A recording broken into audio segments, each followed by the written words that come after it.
मेरी आवाज़ में सूरत है मेरी कि अपने सांस की आवाज़ हूँ मैं। आदाब नाजरीन, मैं हूँ कशफी शमाल और एक बार फिर से आप सभी का दिल की गहराइयों से इस्तकबाल करती हूँ अपने ख़ास प्रोग्राम में जिसका नाम है गुफ्तगू। इस हफ्ते मैं फिर हाजिर हूँ एक नई अजीम तरीन शख्सियत के साथ।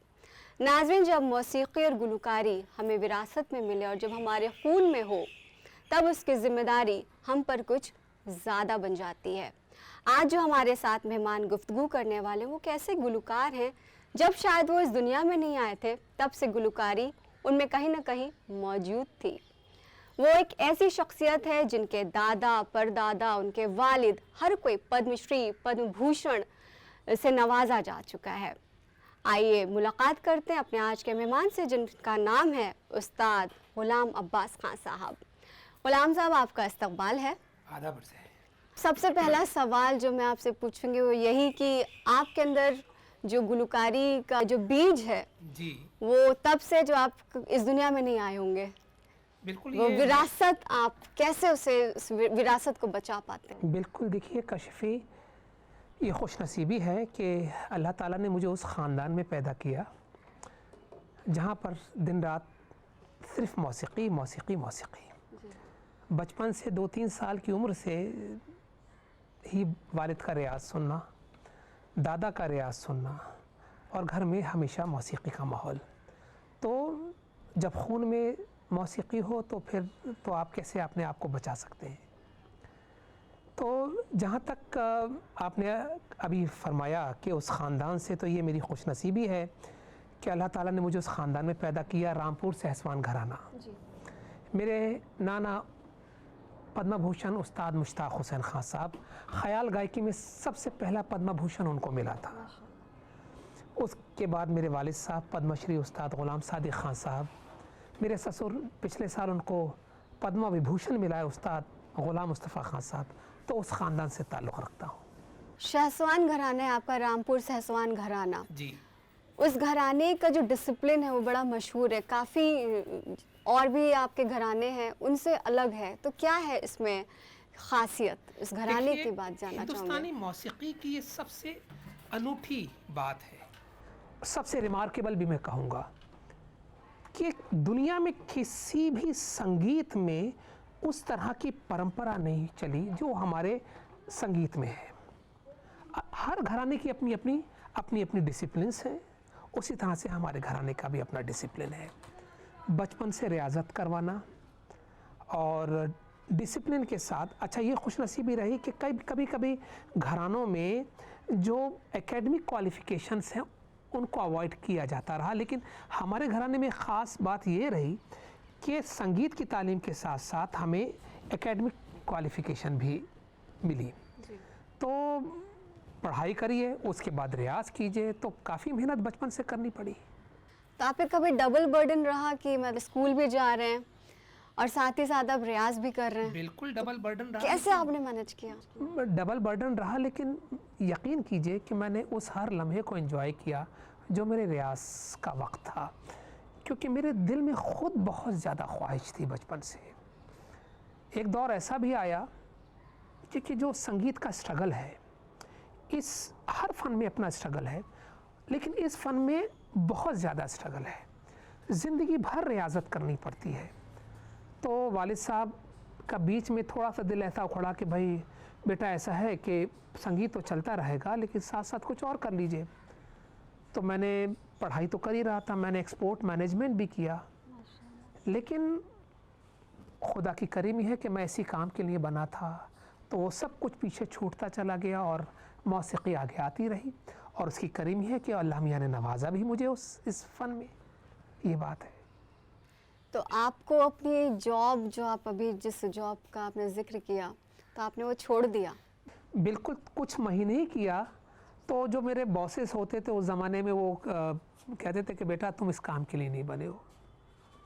बड़े किस्से हैं, सुबह से शाम हो जाएगी, ज़िंदगी में ऐसे ऐसे तजुर्बे हुए।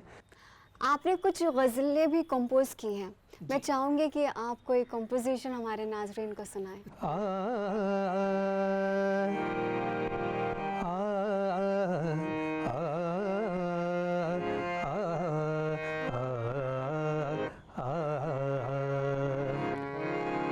सिलसिले तोड़ गया वो सभी, जाते जाते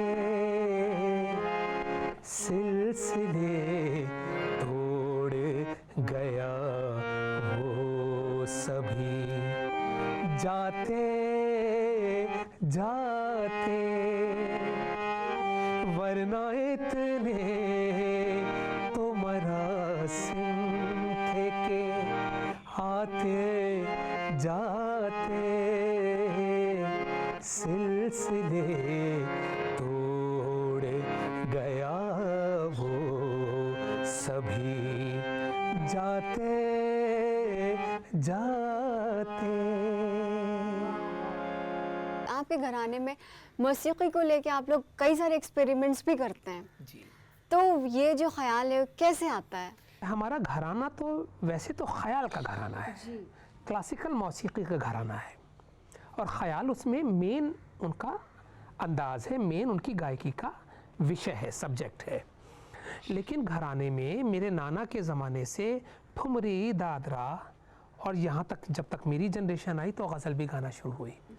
लेकिन क्लासिकल की तालीम बहुत डिसिप्लिन के साथ रही और मैं ख्याल तो गाता ही हूँ, मेनली तो मैं ख्याल ही गाता हूँ, उसके अलावा गज़ल भी गाता हूँ। सबसे डिफ़िकल्ट गायकी में से ख्याल गायकी जी, जी, एक है, लेकिन आपने ख्याल भी गाया, ठुमरी, दादरा, गज़ल, सूफियाना कलाम, तो आप कैसे तवाज़ुन कैसे बिठा के रखते हैं? क्या खूबसूरत सवाल पूछा है कशफी आपने, और यकीन कीजिए आज तक इतने इंटरव्यू दे चुका हूँ, आज तक किसी ने इस अंदाज से सवाल नहीं पूछा।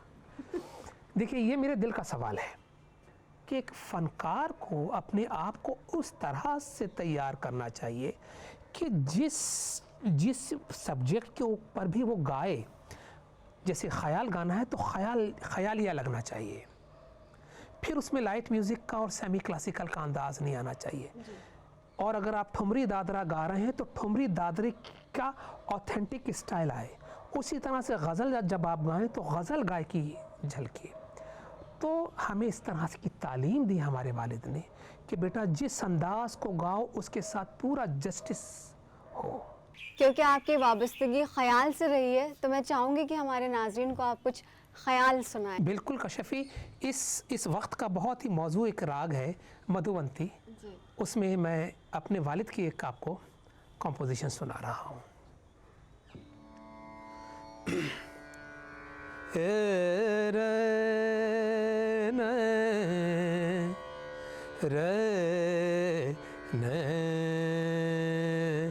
ना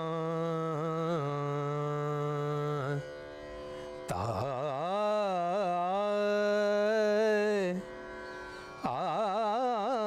रे ना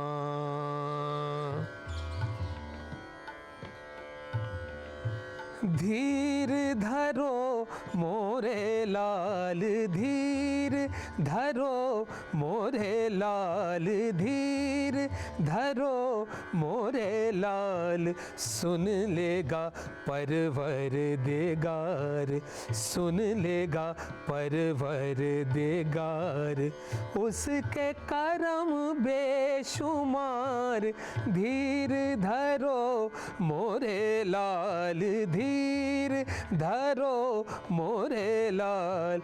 निसा गामा पा दा पा मा गामा पा नि सा नि दा पा दा मा गा रे सा, धीर धरो मोरे लाल, गामा पा नि सा गा रे सा नि दा पा मा पा नि सा गा रे सा नि दा पा मा पा सा नि दा पा दा मा गामा पा दा पा मा गामा गा रे सा, धीर धरो मोरे लाल, धीर धरो मोरे लाल, सा नि दा पा मा पा नि सा गा मा गा रे सा नि दा पा मा पा नि सा गा रे सा नि दा पा मा गा रे सा, धीर धरो मोरे लाल।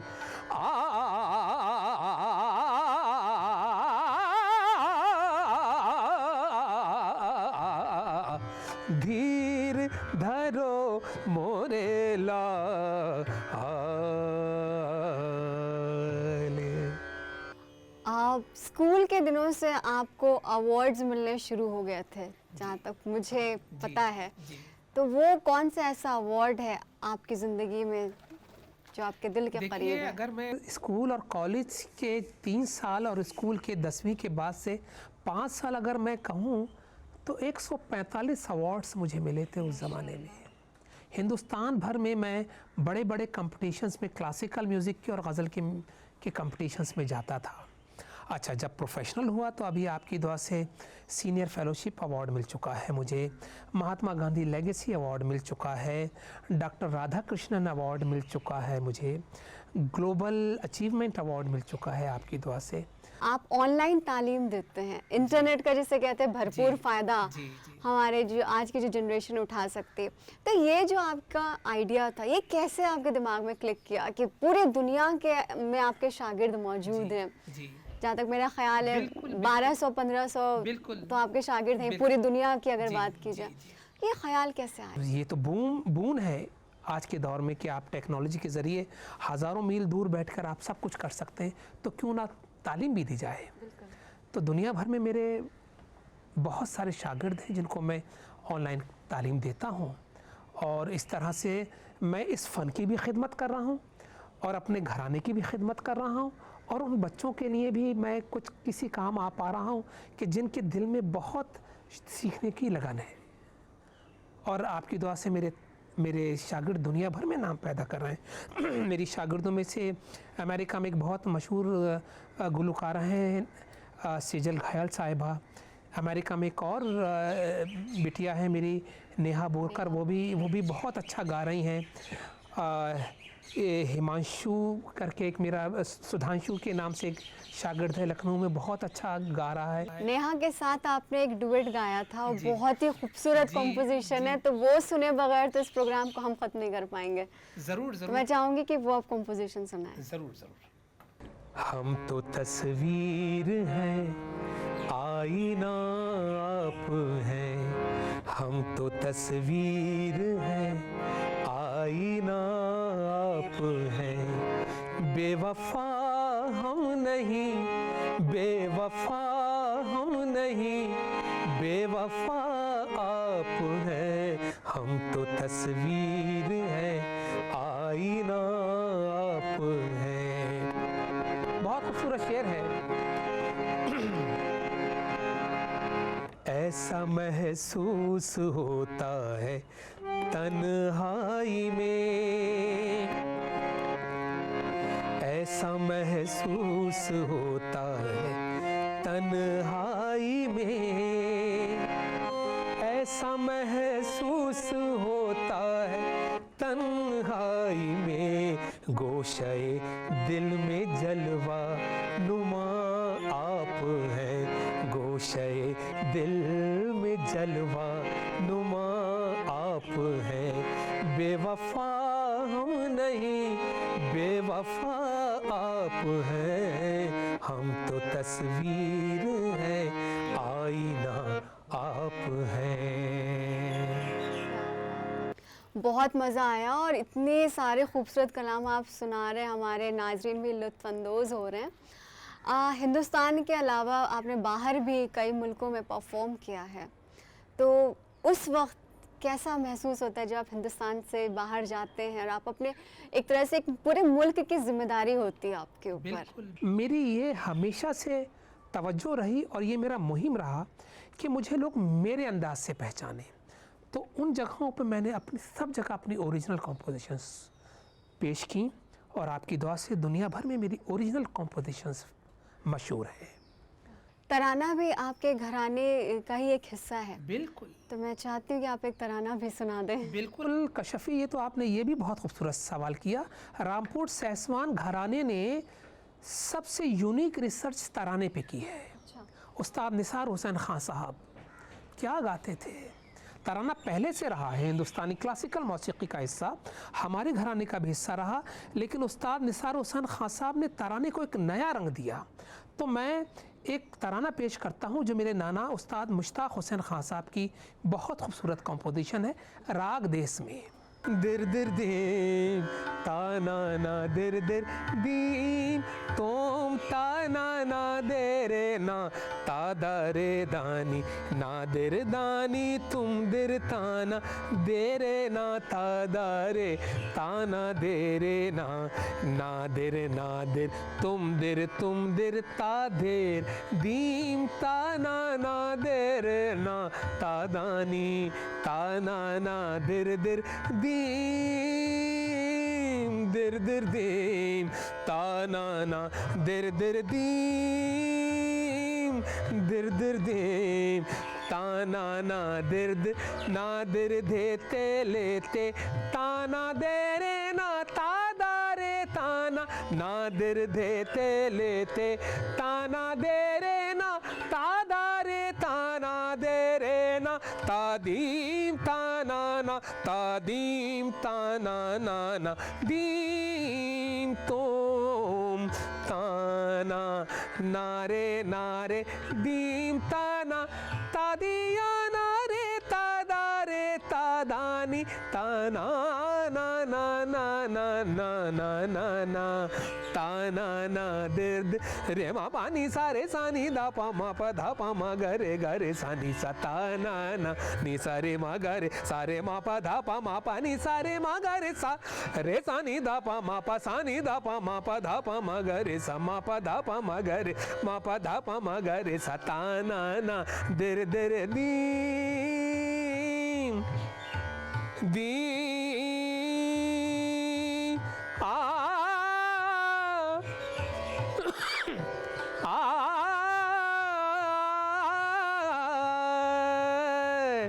ताना ताना ताना ना दिर दीम ताना ना दिर दीम ताना ना दिर दीम।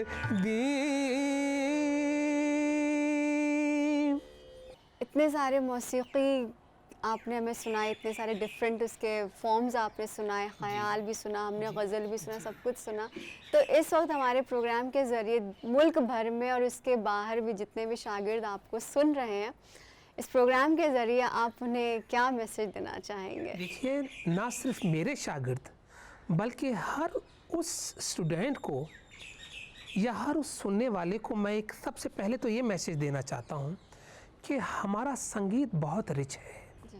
हमारी तहज़ीब, हिंदुस्तानी तहज़ीब दुनिया में एक बिल्कुल अनूठा मकाम रखती है और हमें इस बात पर फ़ख्र होना चाहिए कि हम ऐसे मुल्क से बिलोंग करते हैं।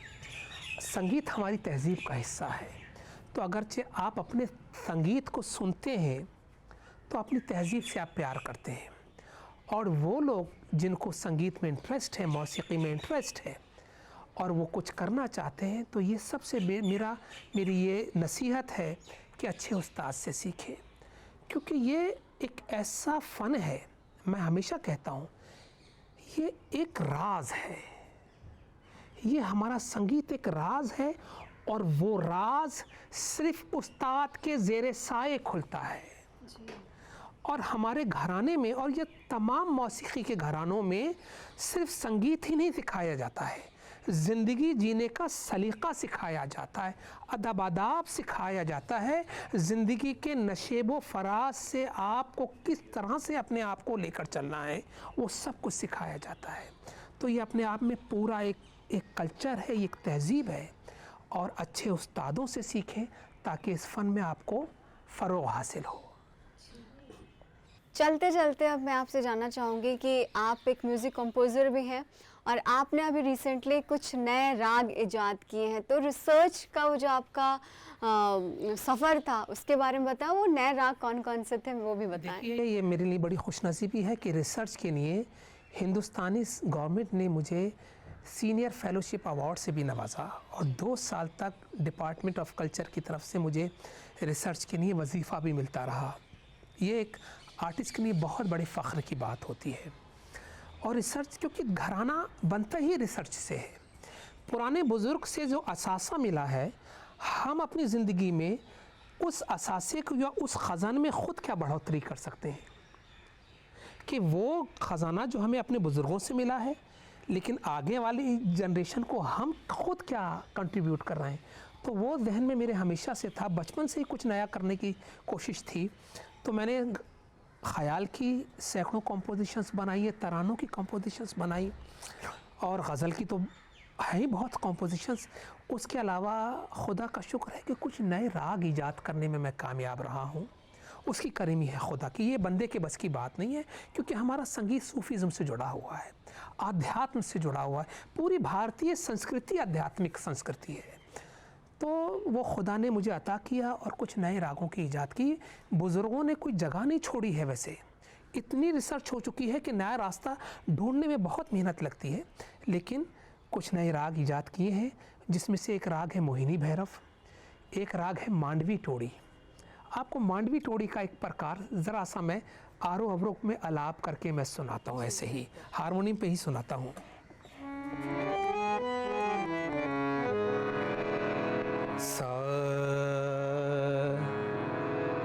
सारे गामा पा मा पा मा गा मा रे गा रे सा नी पानी सारे गा गामा पानी सा नी पा मा पा गा मा रे गा रे सा सारे गामा पानी सारे गा रे सा नी पा मा पा गा मा गा रे सा। ये टोड़ी का प्रकार मैंने एक नया ईजाद किया है और इस राग को नाम दिया है राग मांडवी टोड़ी, जो सुबह का राग है। बहुत बहुत शुक्रिया आपका कि आपने इतनी सारी बातें हमें बताई, जो इतनी सारी मालूमात थी मौसीक़ी से जुड़ी हुई।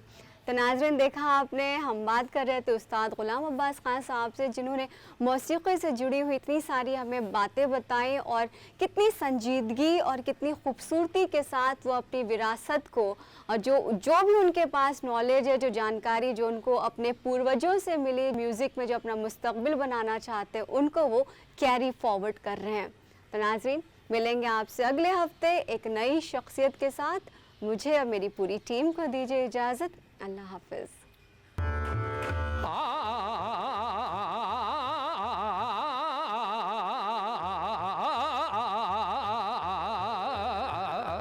पायलिया झनकार मोरी पायलिया